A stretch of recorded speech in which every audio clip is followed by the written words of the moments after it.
welcome back to the Earthdawn Survival Guide, the podcast for all disciplines, paths, players, and game masters with your questers Josh and Dan. I am Dan.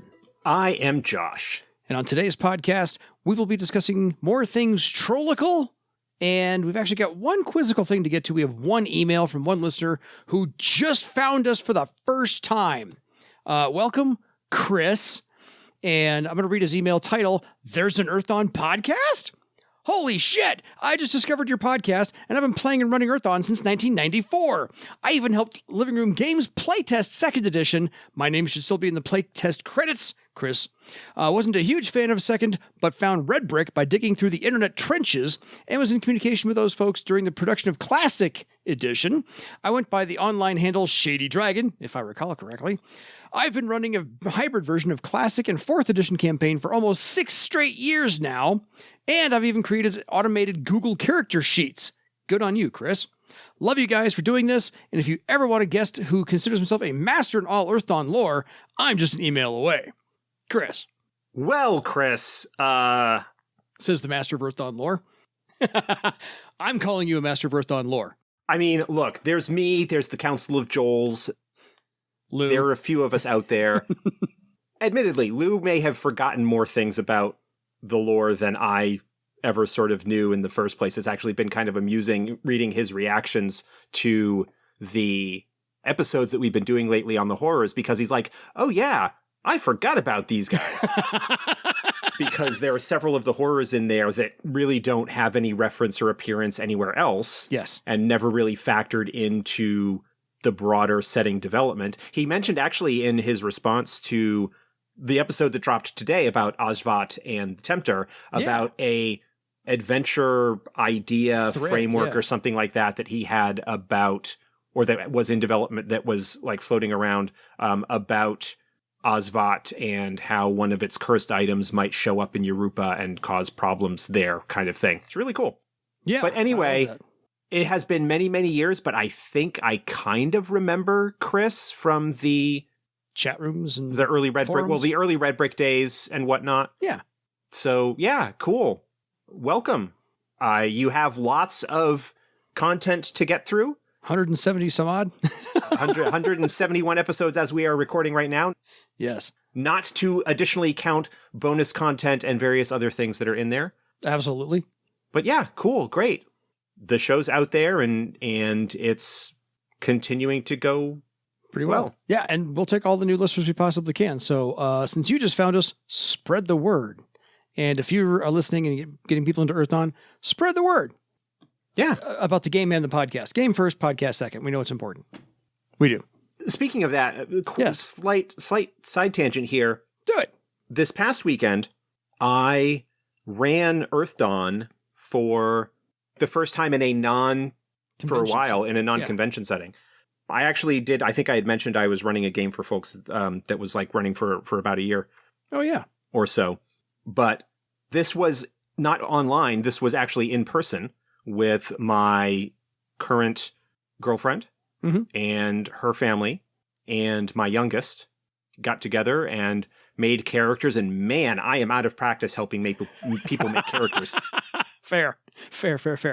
And then we played for a little bit, and everybody had a good time and talking about getting together to do it again. So whether this ends up into a longer term sort of thing, it was cool. I had a good time doing it and introducing new folks to the game. Absolutely. Love how that all worked out.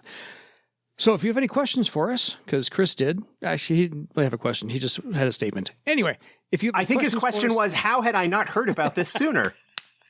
Actually, the question was, is there an Earthdawn podcast? Yes, there is. Yes, there is. If you have your own question along the same lines, please feel free to drop us a line at edsgpodcast@gmail.com.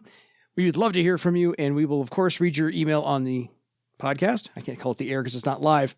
So there's that. Anyway, we have another installment of our Life Among the Crystal Raiders tonight. And this probably is the last one. We hope maybe the last one. Maybe second last. We'll figure it out. There might be more. We'll dig around and mine and cobble together. All that fun stuff. So this is pretty much about the social aspects of Crystal Raider culture and their importance on everything else that they actually do. So trolls traditionally create items that are both useful and beautiful. They go for use first. So when they create their bowling ball, they don't put lace on it until after it's created. I'm kidding. But crystal raiders are best known for their crystal armor and their crystal weapons. And all of this, of course, has some very intricate detail. It's all very pretty because that's what they like to do, but they make it for use first and then beauty and aesthetics second. The crystal raiders view stone as their most important building material because it is hard, it is strong, it is unyielding, it is sharp-edged, exactly like the crystal raiders themselves. And there is a lot of it in the mountains. Yes! So it's bountiful, plentiful, found everywhere. And since wood is rare, they really don't want to use a whole lot of wood for their armor, or they really reserve wood for shipbuilding. Which we will be getting to. And to be perfectly honest, wood is okay as armor or weapon material if you don't have something else. Yeah. But, when you have stone, and especially when you have living crystal, wood is a lesser substitute for those things. Yes. And then, of course, you've got the hides and leather that you can make from the skins of animals that you either raise, like their goats and whatnot, or that you slay among the mountain passes. Some of the more dangerous creatures would also be used to make armor and stuff like that. Absolutely. And they would use every part of that animal that they possibly could because resources up there are scarce. As we have discussed. Exactly. So the weaponsmiths among the crystal raiders rarely ever work in metal. They use gold, silver, and copper for ornamentation because the resources to mine those and refine those are a little bit lesser than turning, blanket ore into steel. Because gold, silver, and copper kind of show up as they are, really, in the mountains. So those are easier to use and easier to incorporate, but they really don't use a whole lot of steel because that takes iron ore and refining it and heating it, and that's resource heavy with all of the wood you can't burn to make a fire. So yeah. And in addition to that, there's the general thing that we've been talking about with Crystal Raider culture, that agriculture and farming and those sorts of tasks are considered more lowland and not as honorable or as true to the way that trolls should live. I mean, you have some exceptions to that with the Ironmongers and, to a lesser extent, the Black Fangs, both of which do take part in some degree of mining. Yeah. But there is not as much of it. It is not as prominent a situation. And in the Ironmonger's case, they've got the dwarves among them. Is that the one? I'm not remembering now, and I don't have my notes handy. No, it's Stoneclaws. Stoneclaws? Okay. But anyway, that is another aspect. Not only is it resource intensive, but it is something that is not viewed quite as honorably as being a raider and living the epitome of Crystal Raider life. I was right. It was the Stoneclaws. Yay! Yay me. Once you said it, I knew you were right. I just couldn't remember off the top of my head. I'm not usually right, though, so that's the thing. That's not true. I'm not often right. How's that? I'll just delete all this. Anyway. Look, there's nothing wrong with looking things up in order to be sure you're right, as opposed to spouting some nonsense off the top of your head like I sometimes do. Yeah, but even when you do it, you're more right than I am. This is the kind of discussion that people come to us for. I don't know why. We're both a little punchy tonight, as you can probably tell. So there's a lovely troll word for a stonesmith, which is basically somebody who works as a stone worker, and it's ago atal. And so that is the stonesmith. There's also a special word for a crystalsmith, which is the care ago atal. And it basically translates into bright stone worker because they view living crystal as bright stones because they're basically transparent stones or sometimes semi-opaque stones, but they are still stone, and they cherish living crystal more so than just about any other material out there, except for one, and we will get to that. Yes, for reasons that we discussed earlier with regards to the living crystal being the tears of the mother or something along those lines. Wasn't that a legend that we talked about? Oh, I loved that legend. I just need to find it again. It was like we talked about it like 2 weeks ago. Yes. The spirit of all things. The spirit of all things. Yeah. Yes. Because her true children, her tears fell to earth and seeped into the stone of the mountains, becoming as hard as stone themselves. That is living crystal. So, and her true children are, of course, the trolls and the obsidian. Anyway, when the stonesmiths and the crystalsmiths are making their body armor and their shields and their weapons and things like that, they usually only reserve the living crystal for the most respected fighters and those that are worthy of the crystal armor and those weapons. And so it's kind of not exactly a merit system, meritocracy for that, but it's the most honorable, the most fierce, the best fighters get the best stuff. And the artists among the clans frequently emblazon elaborate symbolic clan markings on shields and body paintings, even on the ships themselves. And all these artists also, by the way, kind of revere tattooing as a absolute artisan skill, because it was also developed during the Scourge. Artisan skills were really hammered home during the Scourge in the Crystal Raider clans.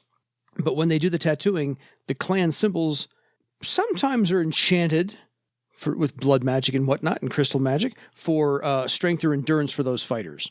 Yeah, the other aspect of the arts and crafts is that, much like more isolated societies in other parts of Barsave, isolated communities and folks in the hinterlands and whatnot, view the practice of craftsmanship as a way of demonstrating one's freedom from the touch of the horrors. But there is also a spiritual aspect that goes along with that with the trolls.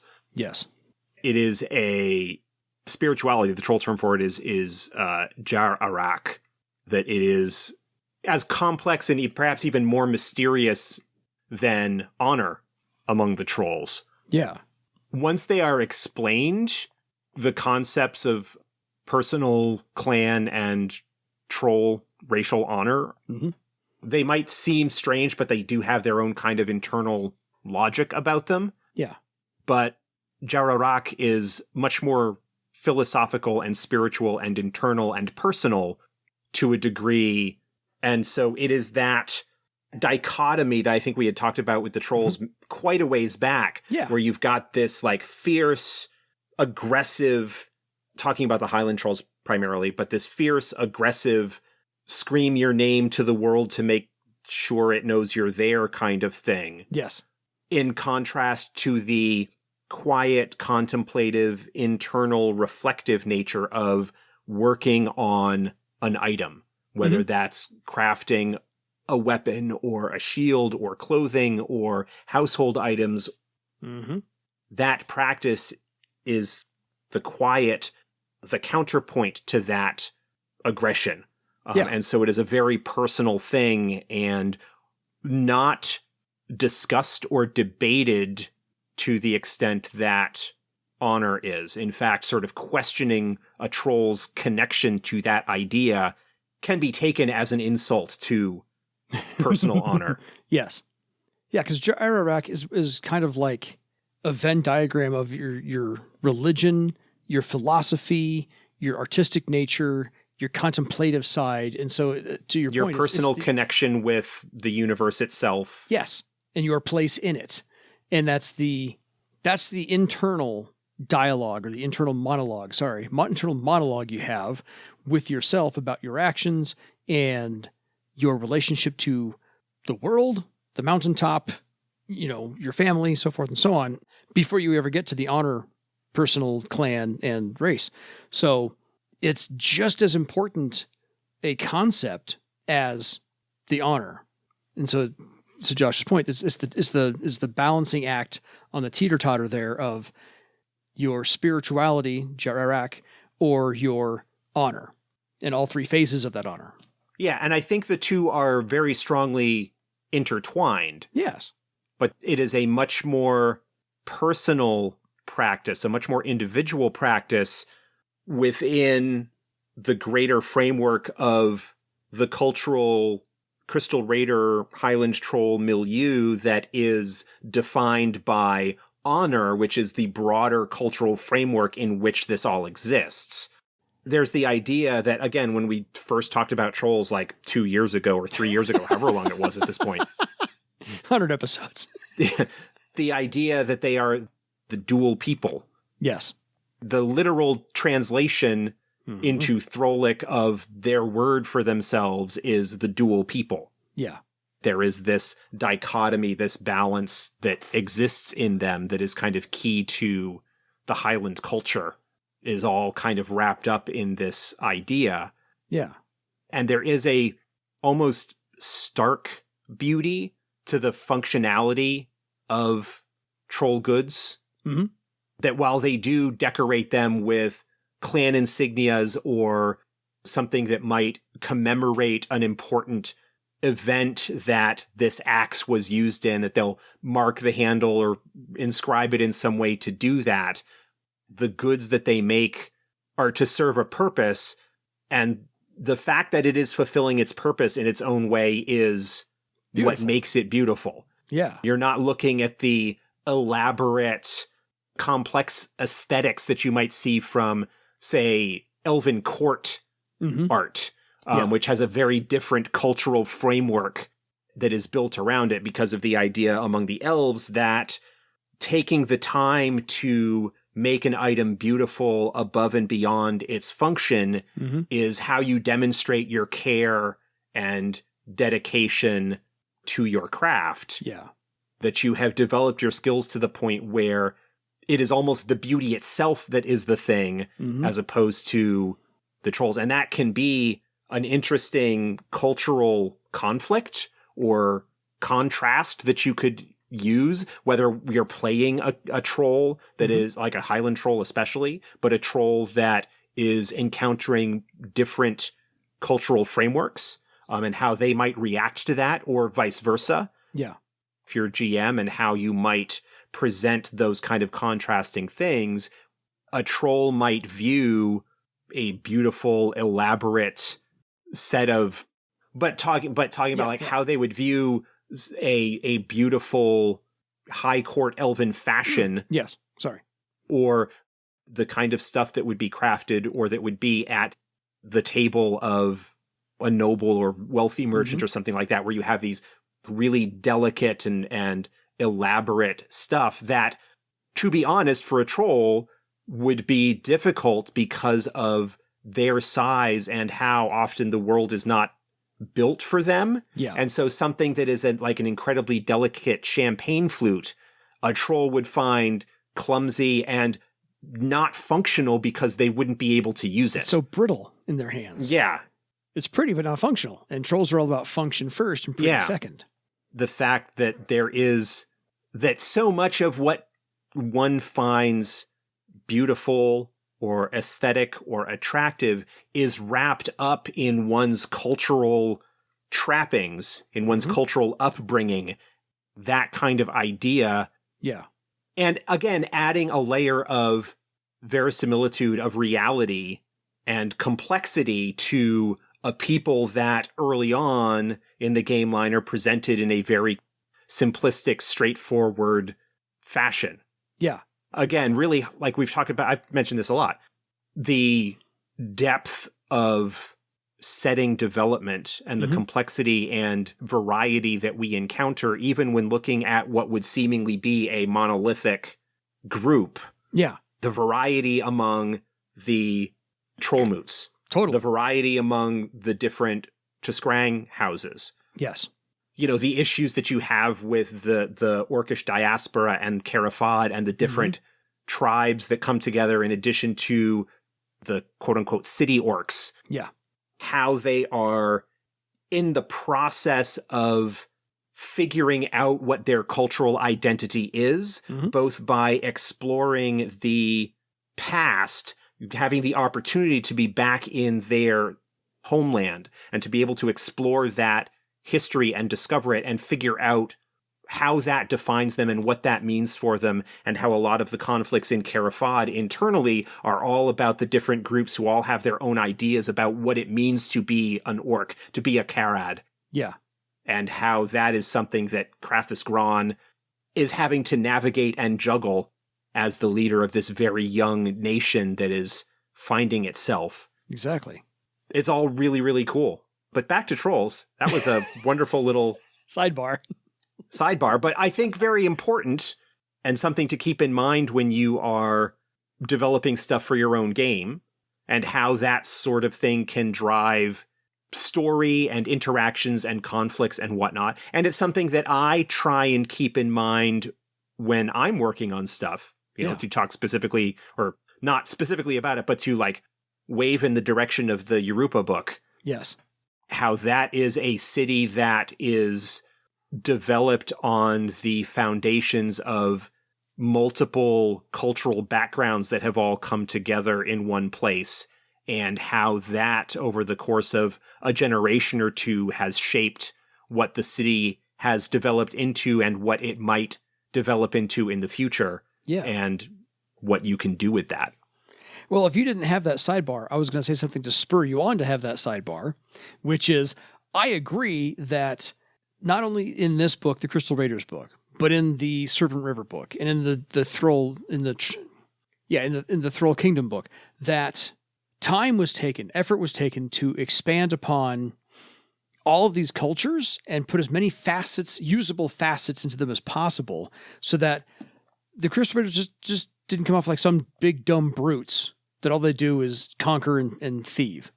That takes up a paragraph. This is 100 plus pages in this book that really fleshes out a culture, a race, a society, and a way of life, and does it with different aspects. And so I like that throughout all of Earth Dawn, which is why it's my favorite game.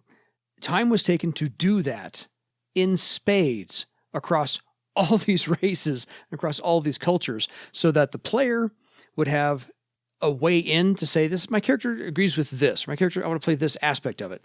And then, if you're the game master, you can just bring in the culture as a sidebar to this attitude the NPCs are going to have when talking to the characters. And so you have all this dynamic drama going on that just enhances and enriches the game. Yeah. This just occurred to me, but I think that may be one of the reasons why the Theran Empire book was not quite as well received, because in that book, you've got the island of Great Thera. Yeah. And then you've got 5 other entire regions that are the size of Barsave. Yeah. Generally speaking, that only get 20 pages a piece to them. Yeah. And so you don't get the depth of cultural exploration and the variety and the nuance that people had come to expect from books like Serpent River, like Crystal Raiders, like Thrall, where you have these rich, complex, interesting cultures, and instead they come across as pastiche. Yeah. When you go back as far as the Vivane source book, or the Vivane box set, these areas are sort of initially described in their 1 or 2 paragraph summaries. The seeds of what is there in the Theran Empire book was already there then. And I think it's just the fact that that much farther into the development of the line, with the richness and the variety and the nuance that had gone to develop Barsave up to that point, was not present in the Theran Empire book, simply because of the nature of what that book had to cover and how much space it had to cover and what little space it had to explore each of those. And that's why I've always felt that while the Theran Empire book does have its issues, there is plenty of room within that to explore deeper and to find the variety and to find the twists, like has been done to an extent with the Vasgothia book, which is a much more expansive and in-depth exploration that starts from where the initial idea was, and then from Robin Law's chapter on it in the Theran Empire book, and kind of expanding from there, and that you could probably do something very similar with the other provinces in there with greater or lesser ease, depending on what you're trying to find in it. Yeah. I was going to say, we've got Vasgothia. We just need the other 4. Yeah, well, books. There is nothing on the table right now for anything that is in serious development for any of those. No, just saying. Eventually, it's a wish list. Yeah, and that's one of the things that hopefully people will feel that about the Arancia project when that finally gets released. Because that's an area that has had very little development about it. And the hope that is a book devoted to this will have the variety and nuance and so forth to not come across as either a warmed over bar save analog just in another part of the world or too much of a carbon copy of something else. Carbon copy, Forgotten Realms-ish, Mystara-ish. Yeah. This is the nation that is modeled after Vikings. This is the nation that is modeled after the Arabian Nights. Mm-hmm. That is an impression that you certainly can, I think, validly take away from certain readings of the Theran Empire book. Anyway. No, it's fun. I'm enjoying the Crystal Raiders book in its entirety, rediscovering it again for the first time in 20-odd years. So that explains the smithing, the crystal smithing, their artistry. So the materials that they get to use, however, is where the mining comes in for the Crystal Raiders, because, of course, they live among the mountains. They have to mine true air from the high winds above the mountains. They have to mine true fire, which flows in Death's Sea. They have to mine true earth, which is buried, of course, in the mountains themselves. They have to mine true wood, which, again, is rare, and they guard it zealously because it is so rare up in above the tree line, essentially. And they have to mine true water, which is also rare, but can be found in small amounts in mountain streams. And so there's this resource requirement that the Crystal Raiders have. And so they have to balance all those out. Yeah. And then coupled with that, leaning back a little bit into the importance and significance of crystal weapons and crystal armor, because they are reserved for the higher status, the more accomplished, the more powerful, the more successful warriors and sky raiders and members of the raiding parties, those items tend to be in close proximity to more significant uses of magic. Yep. If you've got this crystal axe that was created generations ago and is used and passed down, not even necessarily like from parent to child. No, yeah. But just in general, like passed from successful warrior to the next one successful warrior to another, and that those will often become enchanted, if they weren't already, spontaneously enchanted on their own, or to become pattern items of the tribe or moot or clan that they are a part of as a part of the history, and would then offer their own kind of power to the chief or war leader or whatever that is able to wield them. Yeah. And throughout all of this mining, of course, they have to have orichalcum nets to do all the mining with, and orichalcum pots to keep all the true elements in. The raiders themselves protect their airspace and their resources, since there are so few of them that it is not quite like an episode of Hoarders, because that's the wrong way to use it. It's more like the episode of, I only have 2 of these things, and I will die on this hill to protect them, because I only have 2, and they have to last forever. So we went through all the true elements that they can get a hold of, but the orichalcum in the mountains themselves has some... you can go through the mountains and find some productive veins that maybe have been undiscovered or untapped so far. But the way the Crystal Raiders use orichalcum is to mend tools, maybe to mine other more useful elements like the true air, the true fire, and so forth and so on. They occasionally use orichalcum for enchantments and artwork, but they view orichalcum as a broad culture. All of the Crystal Raider moots view orichalcum that any orichalcum in the mountains has been paid for in Crystal Raider blood and is therefore owned by all the clans. So, Mining orichalcum requires lots of ceremony, lots of ritual to honor any of the people who've passed on defending it through the orichalcum wars. And they will defend stores of orichalcum, and the raiders will show you no mercy regarding that. And access to and gaining those resources can often be a high price and a primary target for raids. Yeah. Because of the dangers involved with mining true fire, especially. The Crystal Raiders really like striking against fire mining operations and airships because they will have the true fire the trolls then claim for themselves. Actually, just occurred to me that you mentioned orichalcum being used for repair. Yeah.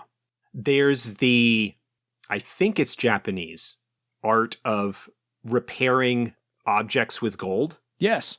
I forget what the term for it is. Give me a second. I'll look it up because I you know what I'm talking about. I do. I know it. And I just like suddenly had this image of the functionality of troll artisans, crafts. Kintsugi. Okay, yes, I knew it was something like that. Kintsugi. Kintsugi. That the functional beauty, the stark simplicity in a way of the aesthetics of troll crafts and troll goods, yes. Highland. Again, when I say troll here, I'm generally meaning we're talking Highland Crystal troll. Raiders, yes. We're talking the Crystal Raiders. We're talking Highland troll culture. But having that combined with that kind of idea where you repair a good with something to highlight the use that it has seen. The fact that function is an aesthetic all its own. Yes. An item that has been used to the point where it needs to be repaired is one that has been serving its purpose. Yes. And to repair it in a way that honors that use, is something that's an interesting potential aesthetic that you could bring into some of the designs, especially for more notable items that you might craft, whether it's something that the troll chieftain has as one of their items, or if it's a thread item that you come up with in your game as one of the backstory aspects or related to one of the key knowledges or how the item looks in the first place, of having that kind of aspect to it, that the shield of the chief of this clan is a crystal buckler, for example, that at some point in its history, it was shattered when the chief was defending his clan against an assault on their home by a horror or something, and the horror shattered the shield, and they took the broken fragments and put them back together with orichalcum. Yeah. It's just a really cool, image and story and everything that kind of goes along with that. There is no better encapsulation of Jar-Arak than the Kintsugi using orichalcum to repair the function. And again, it's certainly not in any kind of attempt to appropriate that, but it's like looking at it as, and recognizing sort of the cultural significance that sort of has, and maybe taking that as, I mean, we're all stewing in the juices of our world, of our culture, and what we're exposed to. And it's not cosplaying it. It's like treating it with the respect and reverence and honor that it deserves, and admiration that it deserves, and seeing how that is important culturally, that it's not just a superficial thing, that the reason that this is important is because of all of these cultural ideas and morals and aesthetics that all underlie it. Yeah. An item that is serving its purpose is beautiful because that's what it is intended to do, to repair it so it can continue to serve that purpose in a way that honors the use that it has seen. That's very recognizable as a kind of spiritual, philosophical aspect. Yeah. Especially in contrast to our Western disposable culture. Disposable culture where rather than things being fixed or mended, you just chuck it out and go get a new one. Yeah. You know, when you've got a people and a culture that is so steeped in an environment that is low on resources, everything becomes important, and making things last as long as you can. And everything has to work. is a moral value of its own. Yeah. That in some respects might be a little bit alien or foreign to us in the present day. And again, this is where you start getting into the ideas of the game and its setting being a reflection of ourselves, of our own present day, and how we often, when we're dealing with historical cultures, like the past is a different country, the things that were important and the things that were hot button topics and the things that were big deals or that are big deals today did not have the same context or meaning or significance even to people in the same geographical area centuries ago. Yes. Because of, the development of things over time. It's all just fascinating. Armchair anthropologist. Sociologist. Yeah. Yeah. The idea of peoples and cultures and how their environment shapes them and how they shape their environment and what they find important and what is significant and holy, for lack of a better term, and moral. It's all just fascinating and wonderful and highlights the diversity of the world and humanity that we often don't get in our entertainment. In our pop culture dominance that the US and whatnot has in the rest of the world as our sort of export of culture, of our sort of dominance of the world in that respect, not just in the others.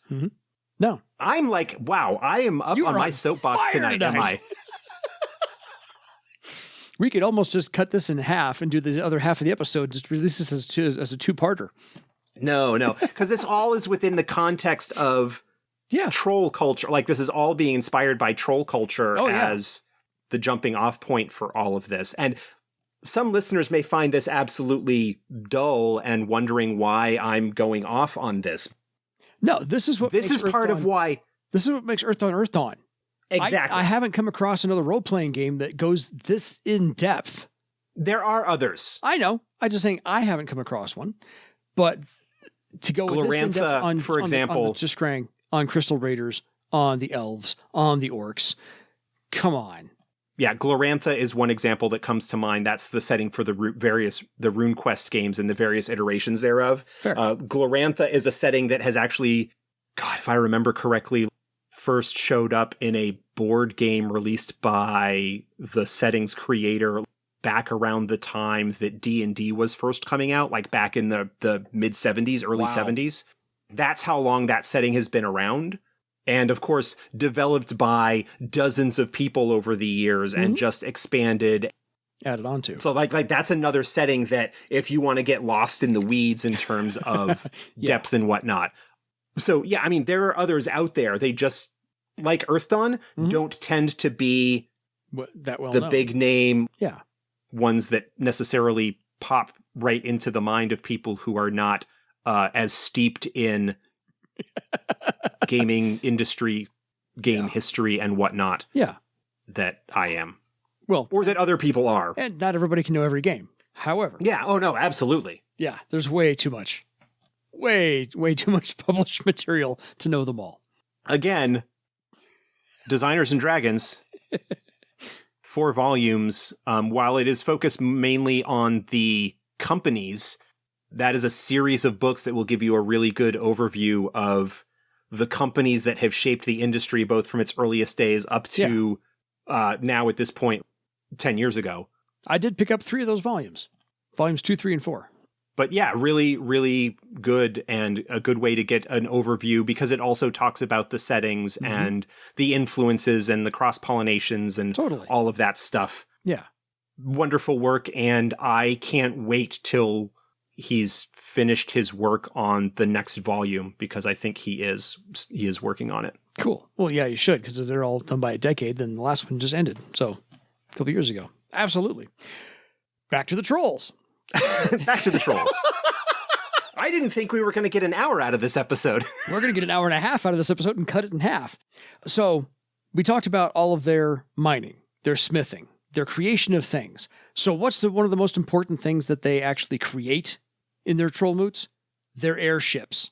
Exactly. This is their lifeblood of the Crystal Raider moots, all of the Crystal Raider moots. Raiders typically only build, and I'm going to use that word there importantly, build drakkars.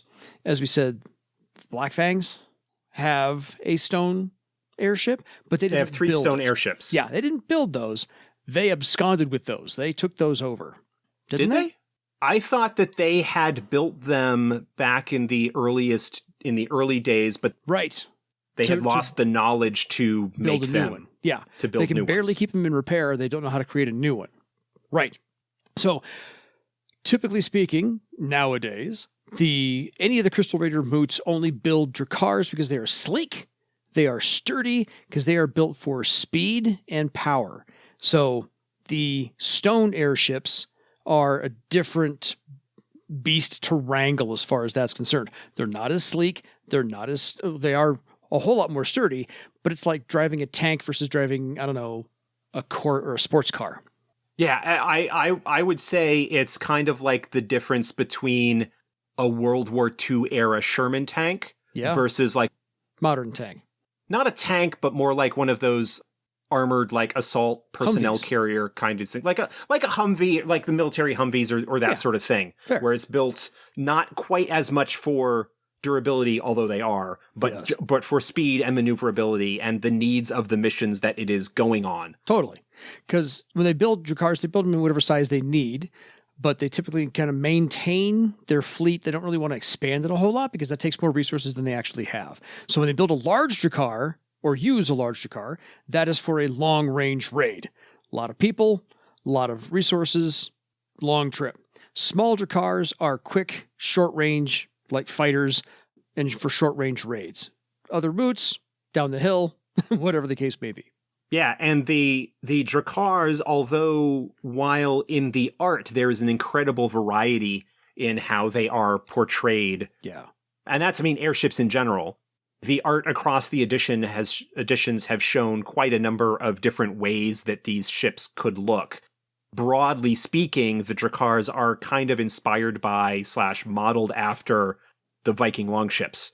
Totally. Because, of course, the Crystal Raider culture is inspired in large part by the classical idea of the Vikings. Yes. And the Norse cultural milieu that kind of goes along with them. Yeah, it's kind of inescapable.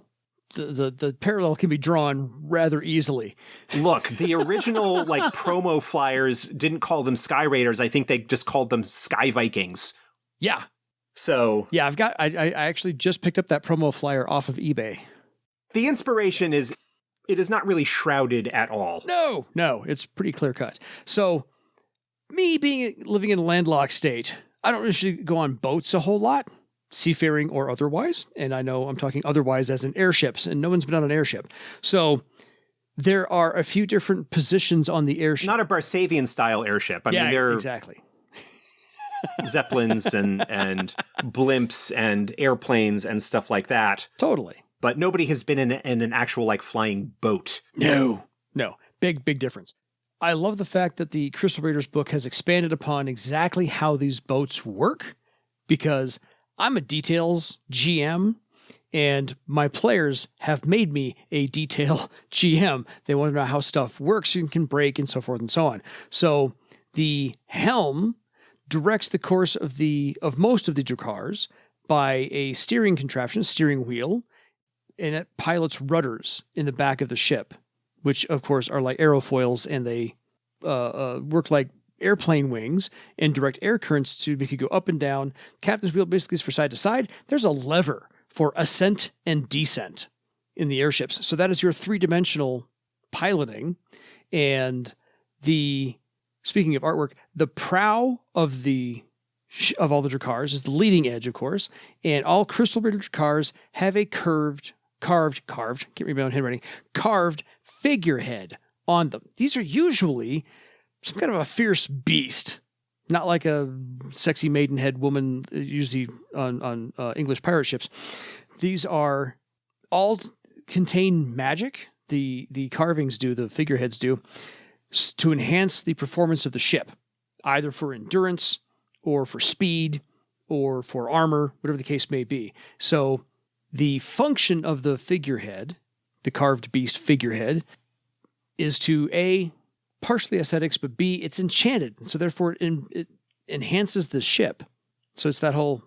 It is an integral part of the enchantment and function of the airship itself, because of the rituals and ceremonies and enchantment design that the Crystal Raiders have developed over the centuries that they have been using and constructing airships. Mm-hmm.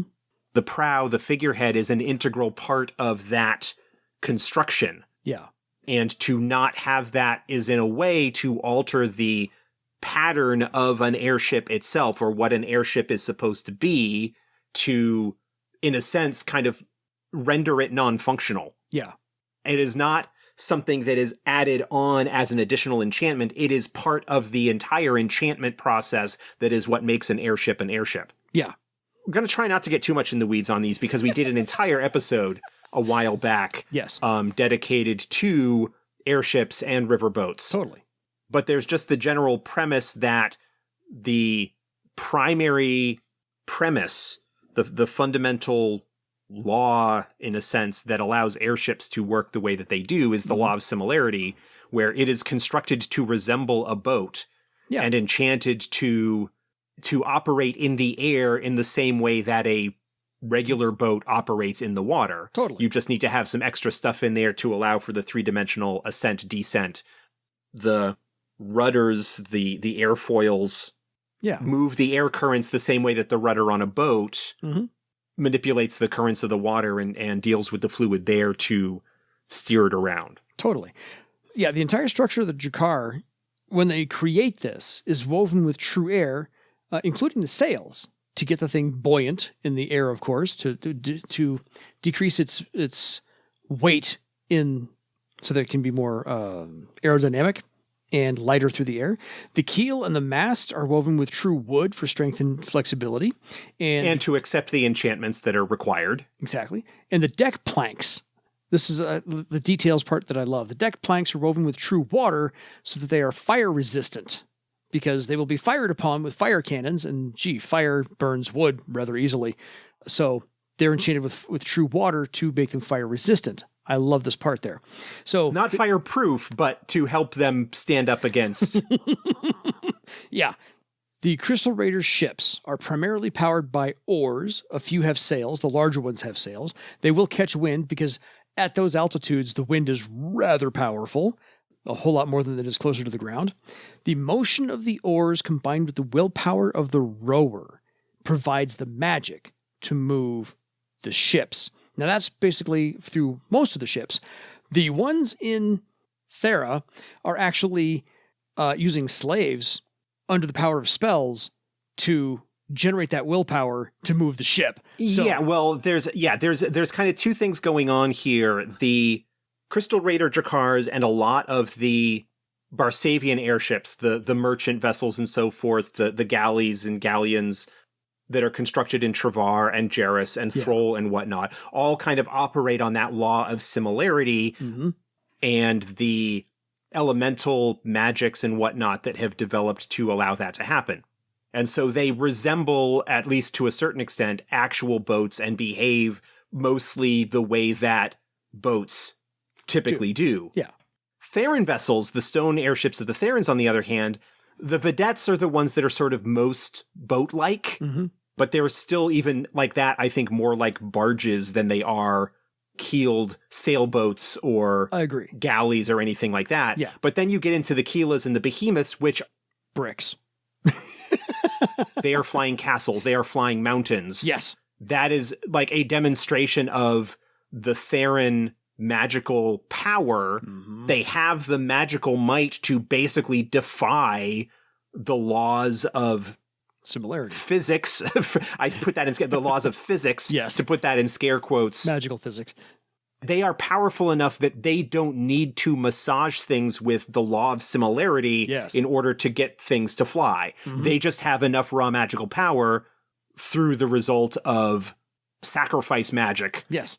Through the slaves that drive them. Agreed. To defy the laws of nature in that regard, which is, of course, high hubris and not at all in any way related to the reasons why Thera might explode down the road when the magic level continues to drop. Exactly. But yeah, it's the difference between I have crafted a ship that treats the air as if it's water versus F you, I've got a flying mountain. Yeah, pretty much. Yeah. There's two different methodologies there. So the ships are powered by oars. The sails, of course, since we're talking about the details of things that are, of course, imbued with true air, the sails are made from a very strong, heavy, close-woven cloth. And you know what that cloth is called? Denim. Yeah, is it? Okay. Denim. That's what jeans are made of, people. So that's where jeans came from. Denim. And actually, bit of trivia is the reason it's called denim is because it was a fabric that's originally developed in France. Oh. In a town called Nîmes. Because in French, it's denim, of Nîmes. That's where that came from. It's a very sturdy, strong fabric. Absolutely. And was used for durable clothing quite a bit before Levi Strauss was able to market it. Yeah. Yeah, did his marketing magic, because everything is built on the foundations of previous stuff. Totally. So the last little bit about the airship crew, since they all row and some of them do have sails, there are 4 positions you can have on a Crystal Raider Drakkar. And I say that because there are other positions to have on other ships in Thera and whatnot. Crystal Raider crews have 4 positions. Captain, person in charge, the helmsman, the beater, and the crew. Now, elementalists are prized to have on the ship. They would be part of the crew. Beaters just keep the rowing time by banging on that drum. So if you're not the captain who's barking orders, the helmsman, of course, is the navigator/pilot, and the beaters are the ones keeping rowing time, stroke, things like that. Anybody else on the crew, is part of the crew. And so you're the rowers, you're the riggers, you're the ones doing the lowering and rising of sails and all that fun stuff. Because of the magic that's involved, there would even be a bit more, I would expect, ritual and ceremony involved in the operation of an airship, because that would help focus the wills, that would focus the people who are operating the ship in order to fuel that magic to go on. Yeah. And that's probably the case, not just with the Crystal Raiders, but because of the spirituality and the significance of the drakkars in Crystal Raider culture. Because without the drakkars, they would not be Crystal Raiders, in a sense. Yes. That ceremony and that ritual would be hugely important, just as a cultural aspect, not to mention the fact that it is, to a certain extent, probably required in order to have the ship behave the way that you want it to. Yes. That the ability of a ship to survive an attack, to get through the challenges and obstacles and stuff that it might face, is as much, if not more, a function of the crew's ability to focus and maintain that magic as it is for the vessel to physically be able to put up with the abuse. I mean, there is a combination of the two that go on there, but whereas with a more traditional sailing vessel, obviously the crew is important, but the physical integrity of the boat is pretty notable. With an airship, a little bit of a hole in the hull, it's not like it's going to be letting water in that's going to make things heavier and drag you down. Yeah. But the ability of the crew to remain focused and to remain focused on their task could allow the vessel to survive or persevere under conditions or circumstances that might, without the magic involved, scuttle a more traditional boat in that regard. Agreed. So this is the survival guide. This is kind of how to survive if you are encountering any of the Crystal Raider cultures. If you are encountering being raided by them, you can almost identify who's what. And these are the details that I like to include when I'm describing what the airship looks like that's coming at my party. Or if they're attacking my party, I know that the deck planks are woven with true water. I know that the sail has true air in it, and so forth and so on. I just like having all these little details so that I understand the setting better, and I can present that setting to my players and really enrich the game. Yeah, and help that sense of immersion when you're dealing with games like Hearthstone or any kind of game where the setting is a huge part of it and a huge part of the draw, immersing your player characters and really getting them to, I mean, if that's your thing, to really get them to feel like they are in the setting and behave to whatever extent they can as if they are actual people within that setting and how they would react and deal with things like that. Yeah, that's my goal. Again, enhancing the realism, for whatever definition of that you care to have, and the verisimilitude of how things behave and the consequences and underlying motivations and things that kind of fall on from the environment and culture and history of the various peoples involved. Yeah. Any final thoughts on what we've covered tonight? I was on the soapbox quite a bit earlier. I don't think I deserve any more thoughts tonight. Yeah, you do. It's your show. Our show. I know. No. I don't know whether we will have one more episode on the Trolls. I have really enjoyed this series. I have mentioned multiple times how much I've enjoyed going back through this book. Oh, yeah. As one of the last books that was published for first edition, this book is in many ways a microcosm, an encapsulation, what the later development of the game grew into and among the best indications of what the game was capable of from a setting development standpoint. Yeah. And how it all develops with its own sort of internal logic from the premises of earlier years without necessarily all of that detail having been planned out ahead of time. Yeah. No, fantastic work all around, top to bottom, core book to the end books. Fantastic work. So folks, if you have any questions for us, please drop us a line at edsgpodcast@gmail.com or tell us a story, either way. Doesn't have to necessarily always be questions. So until next time, go practice your Jararak for your legend. Good night, everybody.